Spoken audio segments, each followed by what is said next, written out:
understand the words that are coming out from my mouth? Don't nobody understand the words that are coming out of your mouth, man.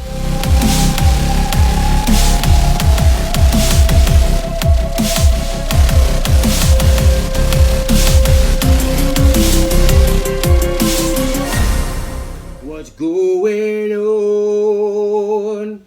What's going on, guys? It's your boy, the Big Rob Theory again, and today I'm going to be reviewing for you the second movie in the Rush Hour trilogy, Rush Hour 2.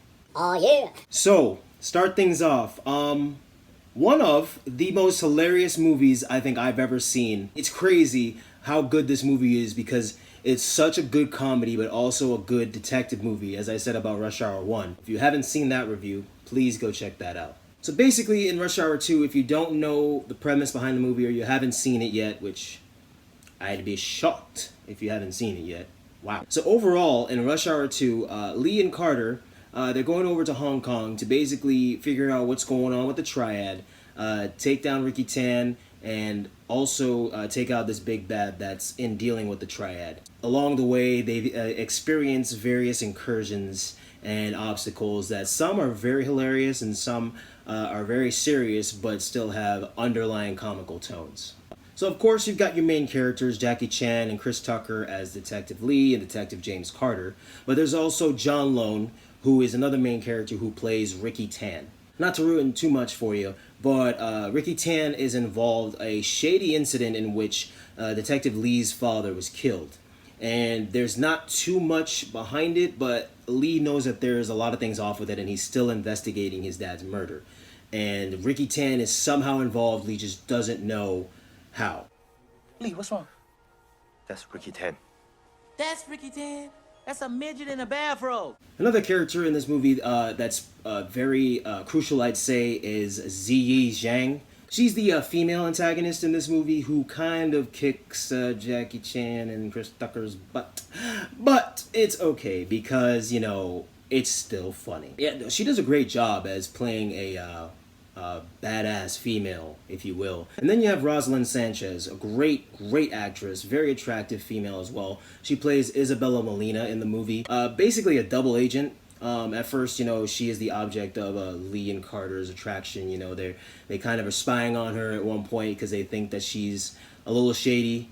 But at the same time, they're attracted to her. And there's a funny scene with the three of them that I'll show you. I'm an undercover agent for the United States Secret Service. Well, how do we know that? Show me a badge right now. Here you go. Let me see that again. I didn't get a good look at that. Like, what? Now, why'd you say it was a bomb? No, you said that. No, you said it. You said that in the hotel room. I said she was the bomb. She was the bomb? And last we have Alan King, who plays Stephen Rain. He is like the big bad in the movie, you know, and they don't really know that at first, but it starts to make sense and they figure it out by the end of the movie. He has to keep up public appearances while at the same time doing his own thing. So I think that Alan King plays that role very, very well. Cinematic-wise, this movie is great. You've got great comedy, amazing action intertwined with comical relief.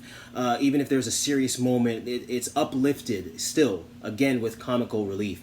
So they did a great job in incorporating serious suspense and detective notions, also with comical underlying tones. So I've got to say, I think what makes the Rush Hour movies so successful and iconic and memorable is the fact that they're really great detective movies with amazing comical overtones. So that's such a crucial thing to have in movies, because you've got to find a way to grip people from major audiences, if not all audiences.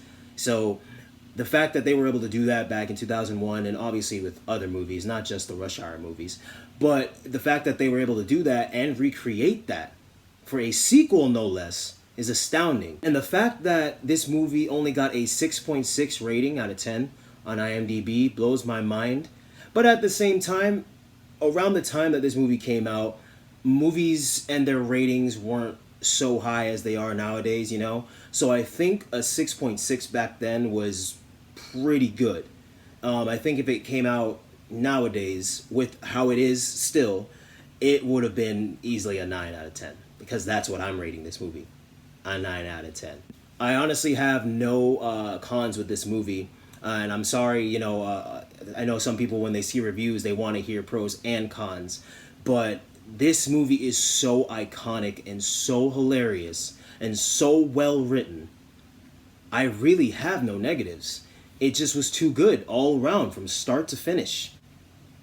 What do you want me to say? Oh, maybe, I don't know, the women weren't attractive enough? The scenes weren't funny enough? Well, that's dead wrong, homie. Thank you guys so much for watching this video, and if you saw the Rush Hour 1 review, thank you for watching that. If not, please go check it out. And after this, I'll be doing Rush Hour 3. Thanks again for watching. I know that this review isn't as long as some of my other ones. It's just there wasn't that many negative things to say about the movie, and it's just too much of a funny movie, you know? Like, what? There's just so many things that happen in this movie that are too funny.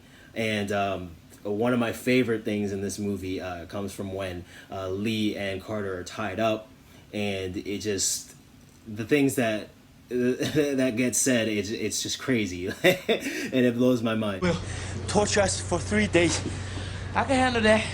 Then they'll cut off our egg rolls. Cut off our egg rolls. Hell no, let's get the hell out of here. Please like, comment, and share this video, subscribe to the channel, and leave a comment down below and let me know what you thought of Rush Hour 2 and this review. If you liked both, if you liked one and not the other, what would you like to see me review? And what were your thoughts? Just overall, what were your thoughts? Thank you guys, and I will see you in the next video. Take it easy.